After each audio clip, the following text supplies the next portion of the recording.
ప్రజని గళం ప్రజాబలం AR5 news కి స్వాగతం. ముఖ్యమంత్రి జగన్మోహన్ రెడ్డి అధికారంలోకి వచ్చిన తర్వాత గిరిజనులకు పెద్దపీట వేశారని రాష్ట్ర స్త్రీ శిశు సంక్షేమ శాఖ మంత్రి ఉషా శ్రీ చరణ్ పుట్టపర్తి శాసనసభ్యులు దుద్దుకుంట శ్రీధర్ రెడ్డి పేర్కొన్నారు. ఆదివారం సాయి అరవం సమీపంలో గిరిజన Jana Garjana YCP Rayalaseema zonal ST cell అధ్యక్షుడు దుంగవత్ రమేష్ నాయక్ అధ్యక్షతన భారీ ఎత్తున సభ జరిగింది. ఈ సందర్భంగా మంత్రి మాట్లాడుతూ జగన్ అభిమానుడు కాదని అర్జునుడని ఎన్ని జెండాలు ఏకమైన వైసీపీ విజయాన్ని ఎవరు ఆపలేరన్నారు.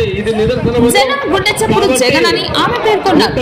ఎస్టీలకు అభివృద్ధి పరంగా సంక్షేమ పరంగా ముఖ్యమంత్రి వైఎస్ జగన్మోహన్ రెడ్డి పెద్దపీట వేశారని నామినేటెడ్ పదవులతో పాటు పార్టీలో సముచిత పదవులు కట్టబెట్టారన్నారు.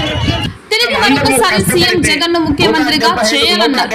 ఎమ్మెల్యే దుద్దుకుంట శ్రీధర్ రెడ్డి మాట్లాడుతూ గిరిజన మహిళల కోసం వారి పిల్లల విద్య కోసం ఎన్నో పథకాలను జగన్ అందించడం జరిగిందన్నారు. విద్యకు అధిక ప్రాధాన్యత ఇచ్చారన్నారు.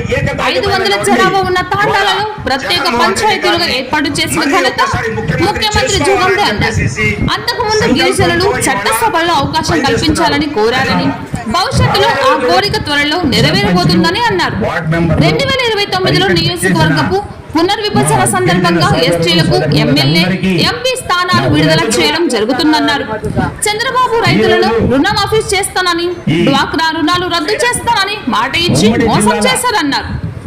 ఇప్పుడు తిరిగి ఓటు అడగడానికి మోసపూరిత వాగ్దానాలతో 3 పార్టీల కలయికతో వస్తున్నాడని గిరిజనులు మోసపోవద్దన్నారు. అభివృద్ధి సంక్షేమం కోసం మరొకసారి సైనికుల్లా పనిచేసే వైసీపీ అభ్యర్థులను గెలిపించాలని కోరారు.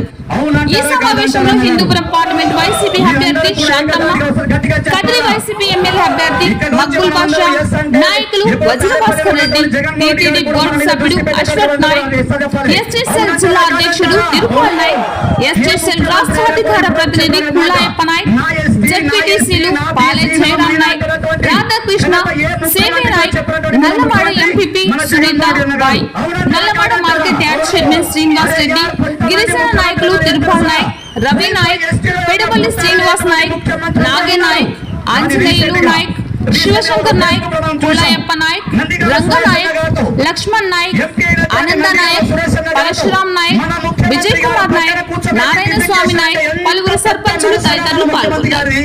ఒకసారి అందరూ కూడా మన ఇవన్నీ కూడా సాధించాలి. ఇవన్నీ కూడా పదవులు ఇవ్వడానికి కారకులు మన స్టేజ్ మీద ఉన్నటువంటి మంత్రులు, ఎమ్మెల్యేలు, ఎమ్మెల్యే క్యాండిడేట్లు, ఎంపీలు, వీరందరి యొక్క సహకారంతో మన గిరిజనులకి గుర్తించి మన జగన్మోహన్ గారు ఎన్నో సంక్షేమ పథకాలతో పాటు ఎన్నో పోస్ట్ కూడా ఇవ్వడం జరిగింది. ఈ రోజు ఎస్టీలు కూడా మాకు ఉన్నారు అని గుర్తించిన వ్యక్తి జగన్మోహన్ రెడ్డి గారు. ఈ ఒక్క ఉదాహరణ చాలు. టీటీడీ నామినేటెడ్ గా బోర్డు మెంబర్ గా ఇచ్చిన ఘనత మన పార్టీది. మహిళలకి ఎక్కువగా ప్రాముఖ్యత ఉండాలని సావిత్రిబాయి పూలే ఏ మాట అయితే చెప్పినారో ఈ రోజు జగన్మోహన్ రెడ్డి గారు ఖచ్చితంగా ఒక పూలేగా మనకు పనిచేస్తున్నారని మీరందరూ కూడా చూస్తున్నారు. అదేవిధంగా జగన్మోహన్ రెడ్డి గారు సింగిల్ గా వస్తారు.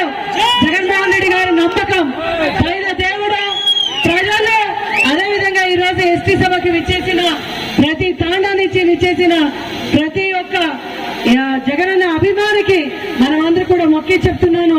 దుంగవత్ రమేష్ నాయక్ గారికి, అదేవిధంగా మిమ్మల్ని అందరినీ మోటివేట్ చేస్తూ వేదిక మీద ఉన్నటువంటి మన గిరిజన సోదరులకు పేరు పేరున నా హృదయపూర్వక నమస్కారాలు తెలియజేసుకుంటా ఉన్నా. ఈరోజు దివంగత నేత డాక్టర్ వైఎస్ రాజశేఖర్ రెడ్డి గారు ఆ రోజు గిరిజన సోదరులందరినీ హక్కున చేర్చుకొని తన పరిపాలన ఏ విధంగా సాగించారో, మన పెద్ద ఆయన రాజశేఖర రెడ్డి గారు మన మధ్య నుంచి వెళ్లిపోయిన తర్వాత పూర్తిగా గిరిజన సోదరులందరినీ పక్కన పెట్టినటువంటి అనేకమైన ప్రభుత్వాలు చూశాం. ఈ రోజు దివంగత నేత రాజశేఖర రెడ్డి గారి బిడ్డ 2019 సంవత్సరం మే 30వ తారీఖున ఈ రాష్ట్రానికి ముఖ్యమంత్రిగా ప్రమాణ స్వీకారం చేసిన తరువాత గిరిజన అక్క చెల్లెమ్మలందరినీ పూర్తి స్థాయిలో వాళ్లకు వైఎస్ఆర్ చేయూత అయితేనేమి, వైఎస్ఆర్ ఆసరా అయితేనేమి, వైఎస్ఆర్ సున్నా వడ్డీ అయితేనేమి, ప్రతి గిరిజన అక్క చెల్లెమ్మల అకౌంట్ లో డబ్బులు వేయిస్తూ, అదే విధంగా జగనన్న అమ్మఒడి అయితేనేమి, జగనన్న విద్యా దీవెన అయితేనేమి, జగనన్న వసతి దీవెన అయితేనేమి మీ అక్క చెల్లెమ్మల అకౌంట్ లో, గిరిజన అక్క చెల్లెమ్మల అకౌంట్ లో నేరుగా జమ చేసి మన బిడ్డలు బాగా చదువుకోవాలి, మన బిడ్డలు ఉన్నతమైన స్థానంలో ఉండాలి అని భావించే కుటుంబం ఏదైనా ఉందంటే అది ఒక్క వైఎస్ఆర్ కుటుంబం అని చెప్పి తెలియజేసుకుంటా